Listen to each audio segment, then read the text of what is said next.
హుజురాబాద్లో రాజకీయ వేడి రాజుకుంది. కరోనాను నెట్టేసి మరి ఇక్కడ రాజకీయ మంటలు మండుతుంది. అటు గంగుల వర్గమా, కేసీఆర్ వర్గమా, ఇటు ఈటల వర్గమా, ప్రజల వర్గమా, ఇక్కడ ప్రతిపక్షాల పాత్ర ఏ మేరకు కూడా కనిపించట్లేదు. ఎంతసేపు ఉన్న టీఆర్ఎస్లోనే ఉన్నటువంటి టీఆర్ఎస్ నుంచి ఈటల బయటకు వచ్చాడా? మినిస్టర్గా బర్తరఫ్ అయిన తర్వాత సొంత కోటరీ పెట్టే అవకాశం ఏమైనా ఉందా? మరి ప్రస్తుతం మనం జమ్మికుంట, మరి ఇక్కడ చైర్పర్సన్ ఉన్నటువంటి ఈ యొక్క జమ్మికుంటలో 29వ వార్డు కౌన్సిలర్ పోటీ చేసి టీఆర్ఎస్ సింబల్ మీద గెలిచినటువంటి వ్యక్తి, నేను ఈటల వైపే ఉన్నానని చెప్తున్నటువంటి వ్యక్తి రావికంటి రాజ్కుమార్ గారు ప్రస్తుతం మనతోటున్నారు. వారిని అడిగి వారి మనోగతం తెలుసుకుందాం. నమస్తే అండి. నమస్తే సార్. కరోనా గురించి చాలా తక్కువ మాట్లాడుతారు జమ్మికుంటలో, ఎంతసేపు రాజకీయమే మాట్లాడుతున్నారు. సో మరి ఈటల పాత్ర టీఆర్ఎస్లో ఉందా లేదా? మొదటగా మీ V3 న్యూస్ ఛానల్ గారికి శుభాకాంక్షలు తెలియజేస్తున్నాం సార్. ఈటల పాత్ర తెలంగాణ రాష్ట్ర సమితి ఆవిర్భవించినటువంటి 3 సంవత్సరాల తర్వాత 2003 నుండి అతని పాత్ర ప్రత్యేకమైనటువంటి పాత్ర మనం కొన్ని ఛానల్లో చూస్తున్నాం. ఒకానొక టైంలో ఈ 13 మందితోటి ఏ విధంగా శాసనసభలు పోవాలని కేసీఆర్ రాజీనామా చేసేటువంటి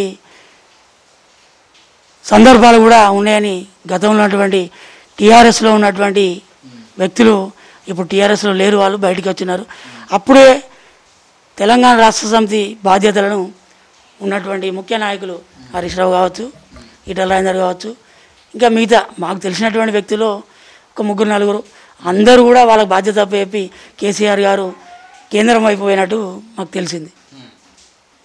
అప్పటి నుండే ఈటల రాజేందర్ మాజీ మంత్రివర్యులు అశేషమైన కృషి చేసి తెలంగాణ రాష్ట్ర సమితి కోసం పాటుపడినటువంటి విషయాలు విన్నాం, చూస్తున్నాం కూడా. వారి ప్రత్యేకమైన పాత్ర ఉందని మీ ద్వారా తెలియజేసుకుంటున్నాను.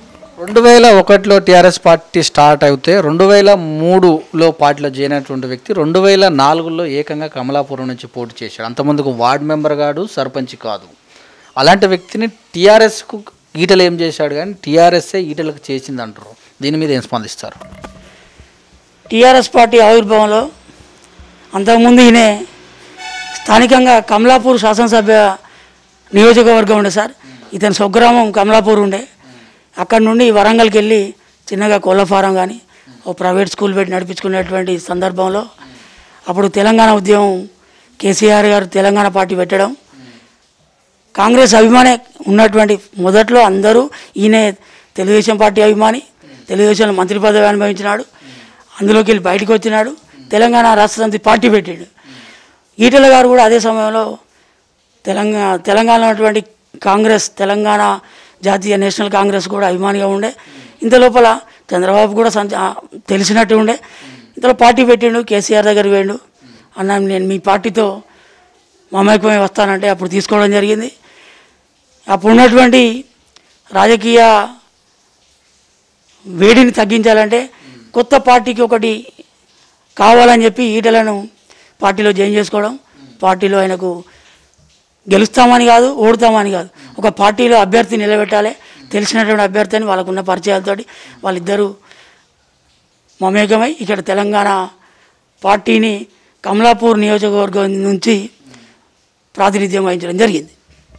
పార్టీ ఆయన గెలిచిన కాడి నుంచి కూడా ఫ్లోర్ లీడర్గా ఇచ్చింది. ఏనాడు కూడా ఖాళీ పోస్టులు లేకుండా చేసింది. పార్టీ ఎంతో ఇచ్చింది, కానీ నమ్మక ద్రోహం చేస్తుంది ఈటలనే అంటారు. దీని మీద ఏం చెప్పాలి సార్? ఇప్పుడు మీ ఇంటికి ఎంత దూరం ఉంటుందో మా ఇంటికి కూడా అంతే దూరం ఉంటుంది.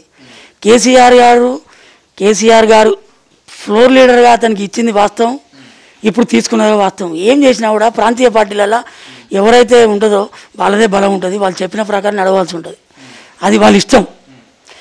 ఫ్లోర్ లీడర్గా కావాలనుకుంటే అప్పుడు టీఆర్ఎస్లో ఉన్నటువంటి చంద్రశేఖరరావు గారు రాష్ట్ర రాజకీయాల్లో లేరు. అప్పుడు ఆయన కేంద్ర ప్రభుత్వంలో వెళ్ళి అక్కడ ఉన్నటువంటి కాంగ్రెస్ పార్టీ అలయన్స్లో గనులు భూగర్భ శాఖ మంత్రి, అంటే కేంద్రంలో ఉన్నటువంటి ఆ శాఖ మంత్రిగా పనిచేసినప్పుడు ఇక్కడ సముచితమైన వ్యక్తి ఎవరని నిర్ణయించుకొని అతనికి ఫ్లోర్ లీడర్ బాధ్యత చెప్పడం ఉంది. అంతకన్నా ముందు ఫ్లోర్ లీడర్గా విజయరామారావు గారు పనిచేసినట్టు నాకేమన్నా గుర్తుండే. వారి తర్వాత నీరు గారిపోయిన టైంలో మాట్లాడేటువంటి వ్యక్తి తెలంగాణ ఉద్యమాన్ని పట్టు సాధించాలంటే ఒక వాక్చాతుర్యం ఉన్నటువంటి వ్యక్తి, నమ్మకమైన వ్యక్తి కావాలని అంత ఆత్మవిశ్వాసంతో నమ్మినటువంటి కేసీఆర్ ఫ్లోర్ లీడర్గా ఇవ్వడం జరిగింది. ఈరోజు తీసేయడం కూడా అతనే తీసేయడం జరిగింది. దాన్ని మనమే చేయలేం కదా. మనం చూసుకున్నట్టయితే పదవిని ఉపయోగించి సొంత బామార్తి వెంకరెడ్డి కూడా మరి ఒక ఐఏఎస్ క్యాడర్ సంబంధించిన హెచ్చరిక కూడా ఇవ్వడం జరిగింది. పదవిని ఉపయోగించుకొని మరి ఇక్కడ ఉన్నటువంటి పేద ప్రజల భూములు ఏవైతే గవర్నమెంట్ భూములు ఉంటాయో అన్సైన్ భూములు అన్నింటిని కూడా తీసుకోవడం జరిగింది. అందుకే అలాంటి తప్పు చేశాడు కనుకనే పార్టీ నుంచి బర్తరఫ్ చేయడం, పార్టీ నుంచి కాకుండా పదవి నుంచి బర్తరఫ్ చేస్తున్నాము. ఇది ప్రజలు అంటే ఇంకొకరు కూడా చేయకుండా ఉండడానికి చేస్తున్నాము మేము అని ప్రభుత్వం చెప్తుంది. దీని ఏం చెప్తారు సార్? అతను అసైన్ భూములు కొనుగోలు చేశారా లేదా? కొన్నామని అతను అంటున్నాడు సార్. మీరు ఆక్రమించుకున్నారని మీరు అంటున్నారు. వాళ్ళ బంధుమిత్రులకు అప్పచెప్పారని అంటున్నారు. ఏ పని చేసినా కూడా దానికి ఒక పద్ధతి, విధి విధానం అనేది ఉంటుంది. మీరు అతన్ని అసైన్ భూములకు తీసుకుంటే మేము బర్తరఫ్ చేయంగా వద్దని, బర్తరఫ్ చేసేటువంటి విధానము నీకు ఈటల రాజేందర్ గారికి ఉన్నటువంటి అనుసంధానం 20 సంవత్సరాల అనుబంధంలో కుటుంబ సభ్యులు ఎవరైనా తప్పు చేస్తే ఫస్ట్ ప్రియారిటీగా మీరు అంతర్లో మాట్లాడుకొని పార్టీని బలహీనపరిచేటువంటి విధానాలు చంద్రశేఖరరావు గారు చేసినని మేము భావిస్తున్నాం సార్. అతన్ని బర్తరఫ్ చేయంగా వద్దనిలే. మంత్రి పదవి నువ్వు వద్దంటే తీసుకో అంటే రాజేందర్ గారు రాజీనామా చేసేటువంటి పరిస్థితి ఉండు. ఈ విధమైనటువంటి దుష్ప్రచారం చేసి అతన్ని బయటికి పంపించి సమాజంలో ఒక దోషిగా నిలబెట్టేటువంటి సంస్కారం అయితే తెలంగాణ రాష్ట్ర సమితికి కాదు అని చెప్పి నేను కేసీఆర్ గారికి నేను మనవి చేస్తున్నాను. తప్పు చేసినా సరే కానీ లోపల మాట్లాడుంది అంటారా? సహజం. మనిషి చేయనటువంటి తప్పు చేస్తాడా చేయడా అనేది తర్వాత విషయం. తప్పు చేసినా కూడా అది ఎంతవరకు అనేది ఇప్పుడు మా అటువంటి గ్రామస్థాయి లెవెల్లో ఉన్నటువంటి విధానం కాదు. మేమంతా డీప్గా కూడా చొచ్చుకొని పోలేం. వాళ్ళు మాట్లాడుకునే విషయం పార్టీని బలహీనపరిచి ప్రజలకు తప్పుడు సంకేతాలు పంపించి పార్టీని ప్లస్ ఉన్నటువంటి నాయకులను బలహీనపరిచేటువంటి విధానం అయితే కరెక్ట్ కాదు. పార్టీ బిజినెస్లో ఉన్నటువంటి వ్యక్తికి 1000 కోట్లు ఎక్కడి నుంచి వచ్చినాయి అంటే ఆయన ఏమన్నా చెట్లు నాటాడా అంటే పండ్లు అది పశలిచ్చే చెట్లు ఏమైనా నాటాడా అన్నట్టు కూడా ఒక మాట వినబడుతుంది. దీన్ని సార్ భారతదేశంలో పౌల్ట్రీ రంగం అనేది చాలా ఏళ్ళ బట్టి ఉన్నది. ఇప్పుడు ఈటల రాజేందర్కే ప్రశ్న వేస్తే పొలిటికల్ లేనటువంటి 1000 కంపెనీలు అయ్యి వెంకటేశ్వర హ్యాచరీస్ కానీ, సుగుణ హ్యాచరీస్ కానీ, తర్వాత స్నేహ ఫార్మ్స్ కానీ ఇవన్నీ ఉన్నాయి. వాళ్ళు ప్రతి సంవత్సరం 2000 కోట్ల టర్నోవర్ చేస్తున్నారట. మొన్ననే మాకు వార్తలో తెలిసింది. తప్పేం లేదు కదా సార్, సమాజంలో వ్యాపారం చేసుకొని అభివృద్ధి చెందడంలో తప్పేం లేదు. ఇలా ఒక గుడ్డు ఎంత సార్? 5 రూపాయలు గుడ్డు. అప్పుడు కూడా గదే రేటు ఉండొచ్చు. సంపాదించుకుంటే మాత్రం దాని అక్రమ సంపాదన అని రాష్ట్ర ప్రభుత్వం అంటే ఆ విధంగా సృష్టించడం సహజం కాదు. నాకు తెలిసి వ్యాపారంలో అభివృద్ధి చెందిన ఉన్నారు, నష్టపోయిన ఉన్నారు, అన్ని రకాలు ఉంటాయి.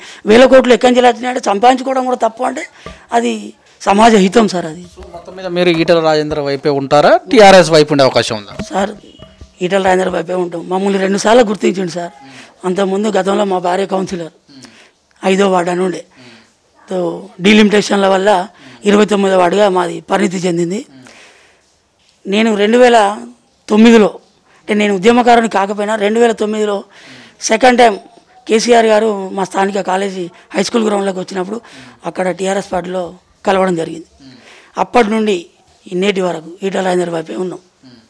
ఈటల రాజేందర్ కూడా ఇప్పుడు ఉన్నటువంటి జమ్మికుంట పరిస్థితి సార్, 14 కిలోమీటర్లకు వెళ్ళి మంచినీటి వచ్చేటువంటి పరిస్థితి.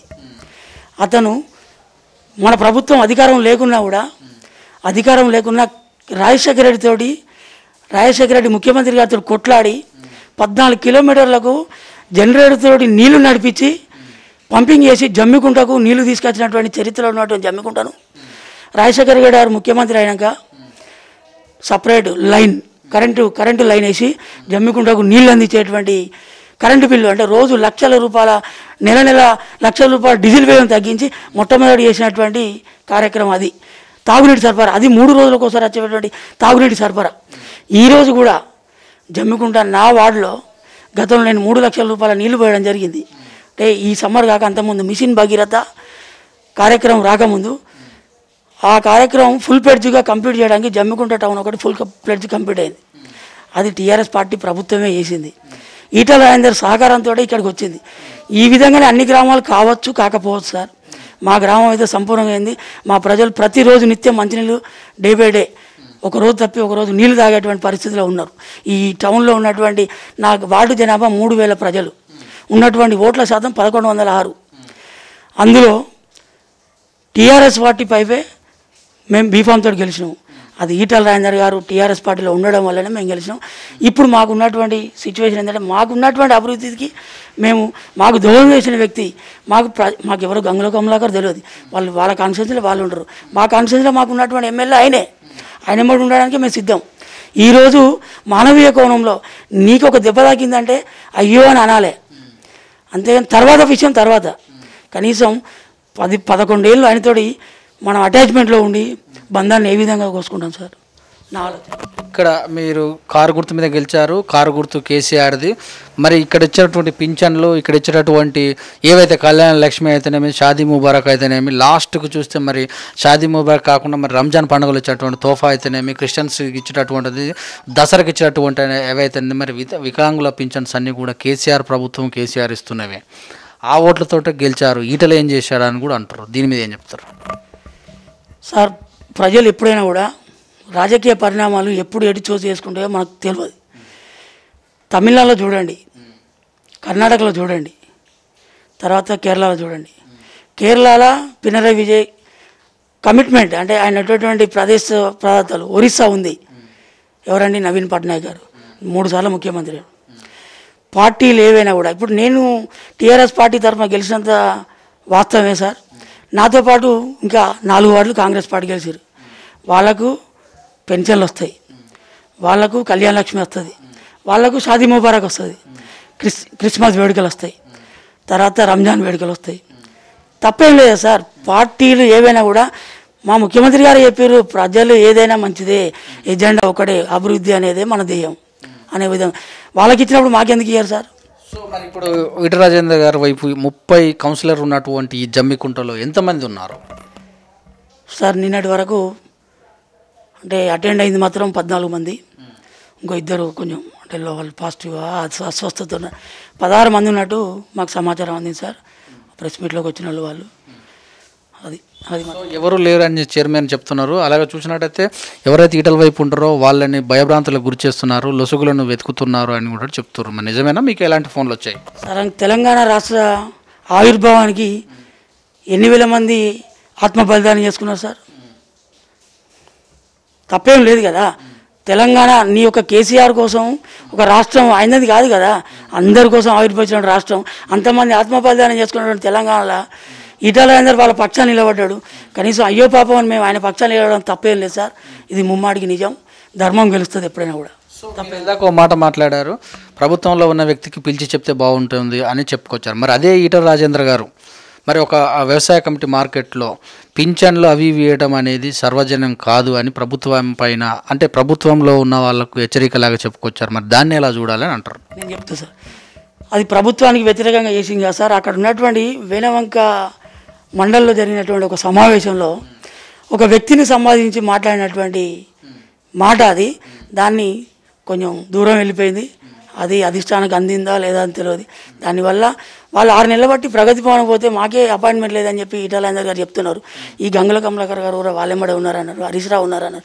అది నిదర్శనం సార్. ఇది ఒక్కటే ఏం కాదు కదా, అదే గొప్ప విషయం. మరి టీఆర్ఎస్కు దూరం చేసుకుంటుంది టీఆర్ఎస్ ఈటలను. మరి సార్ వాళ్ళకు ఉన్నటువంటి అన్నిటితోటి సార్ తెలంగాణ రాష్ట్ర సమితి ప్రాంతీయ పార్టీలో ప్రాంతీయ పార్టీ ఆవిర్భవించినటువంటి వ్యక్తిదే నడుస్తుంది. జాతీయ పార్టీ లాగా నీది నాది పెత్తనం నడవది. సరే కొన్ని విషయాలలో ఆయన వాళ్ళతో ఏకీభవించవచ్చు, ఆయన మనోభావం దెబ్బతినవచ్చు, దానివల్ల బయటికి రావచ్చు. అది వాళ్ళ అంతర్గత విషయం సార్, మనకు సంబంధం లేదు. హైదరాబాదు మరి యొక్క 4 మండలాలుగా ఉన్నటువంటి ఇక్కడ ప్రజలు ఈటల వైపు ఉంటారా? మీరు మమ్మల్ని అడిగినట్టుగా పల్లెకి తిరిగి కూడా మీ వీతిరి తరఫున ఈ సమీకరణ చేస్తే మాకు కూడా మీరు శక్తినిచ్చిన వాళ్ళు అవుతారు. మీరు కూడా ఈ సమాచారాన్ని మాకు సేకరించాలని మేము ప్రార్థిస్తున్నాం. రాజీనామా చేసే అవకాశాలు ఏమైనా ఉన్నాయా? మీకు ఇన్ఫర్మేషన్ ఉందా? ఆయన నిక్కచ్చిగా నిగ్గు తెలిసినట్టు చెప్పాడు, రాజీనామా ప్రసక్తే లేదని. ఇక మనం ఎందుకు చెప్తాం సార్? ఎమ్మెల్యే. సో మరి ఎమ్మెల్యేకు అంటే ఇలాంటి నిందాపనిందలు మోసినటువంటి వ్యక్తి అదే పార్టీలో ఉండడం సమంజసమే అంటారా మీరు? అది పార్టీని నిర్ణయించుకుంటారు సార్, అది వాళ్ళ ఇష్టం. అది ఈటల రాజేందర్ గారి ఇష్టం, పార్టీ ఇష్టం.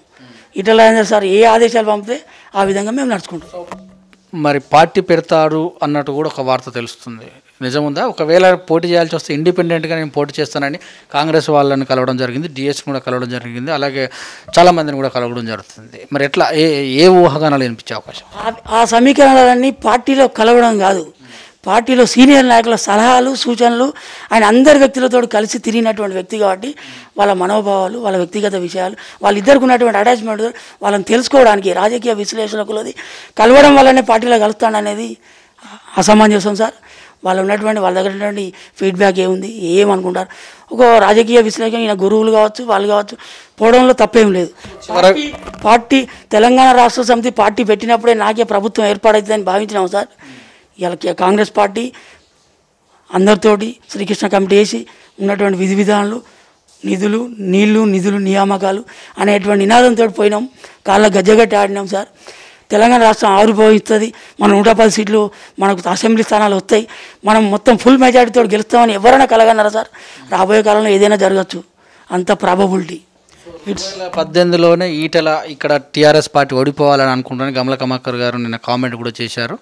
సో అలాగే చూసినట్టయితే మరి ఈ యొక్క పరిణామాలన్నీ చూసుకుంటే రాబోయే రోజులలో మీరు ఈటెల వెంటే చివరిదాకా ఉంటారా? ఈ మాట మీద 100% ఉంటాం సార్. 2003లో తెలంగాణ రాష్ట్ర సమితి ఏర్పాటు చేస్తే తెలంగాణ పార్టీ రాష్ట్రం ఏర్పాటు కోసం 2 సార్లు బై ఎలక్షన్స్ వచ్చినాయి సార్. 2010 ఆ బై ఎలక్షన్లు కూడా ఆ శాసనసభ సభ్యత్వానికి రాష్ట్ర ముఖ్యమంత్రి గారు అంటే అప్పుడు లేరు, ఇప్పుడున్నటువంటి ముఖ్యమంత్రి గారు చెప్పినటువంటి ఆదేశానుసారం 5 నిమిషాల్లో వచ్చి బై ఎలక్షన్లో నిలబడరు సార్. ఎంతమంది నిలబడరు సార్? అదే తెలంగాణ రాష్ట్ర సమితి కోసం 2009లో గంగుల కమలాకర్ కరీంనగర్లో పోటీ చేస్తే అప్పుడు తెలంగాణ ప్రాంత వ్యక్తివే అయినా కూడా నువ్వు పార్టీ కోసం రాష్ట్ర సమితి కోసం ఎప్పుడైనా ఇబ్బంది వచ్చి రాజీనామా చేసి గెలిచినావా? తర్వాత పార్టీ వచ్చినాక బలం పుంజుకున్నాక అందరూ వస్తారు సార్. బలం లేనప్పుడు బలంతో ఉండే మన గొప్పతనం. ఉద్యమకారులకు అన్యాయం జరుగుతుందంటారా మరి మొత్తం మీద మీరు? అది నేను ఉద్యమకారుని కాదు సార్, నేను వచ్చి మధ్యలో పార్టీలో చేరినోని, అది నేను ఎట్లా చెప్పగలుగుతా? వాళ్ళ మనోభావాలు వాళ్ళు చెప్తారు. సో అదే ఇప్పుడు ఉద్యమకారుడుగా ఉన్నటువంటి ఈటెల మరి ఆయనకు అన్యాయం జరిగిందంటే అలా జరుగుతుంది అంటున్నారా? 100% ఉద్యమకారులకు అన్యాయం. దీంతో పాటు ఇంకా చాలామంది పార్టీ పెట్టినటువంటి వ్యక్తులు మనం చూస్తూనే ఉన్నాం, యూట్యూబ్లో ప్రతి ఛానల్లో వస్తూనే ఉన్నాయి. వాళ్ళ అన్యాయం జరుగుతుంది నిక్కలు చెప్తారు. ఆలయ నరేంద్ర కాంచాలి ఈటల రాజేందర్ వరకు సేమ్ ఇదే పరిస్థితి. మీ జమ్మికుంటకు ఒక కౌన్సిలర్గా ఉన్న వ్యక్తులు జమ్మికుంట ప్రజలకు ఏం చెప్తారు మా టీవీ తరఫున? ధర్మం వైపు నిలవడం అని చెప్తున్నాం సార్. ఎప్పుడైనా సరే పార్టీ అనేది ముఖ్యమే కావచ్చు, అయినా ధర్మం వైపు నిలవడం అని ప్రజలను కోరుతున్నాం సార్.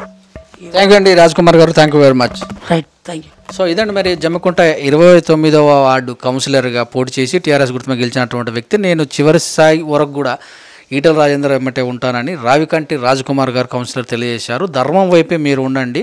సో గెలుపు ఓటమిలు సాధారణం. ఇప్పుడున్న పరిస్థితిలో మరి ఈటల రాజేందర్ గారికి అన్యాయం జరిగింది, అతను ఏ స్టాండర్డ్ తీసుకుంటే నేను అదే స్టాండర్డ్గా ఉంటానని తెలియజేస్తారు. చూస్తుండే with news cameraman శ్యామ్తో me Suresh Dandu, Jammikunta.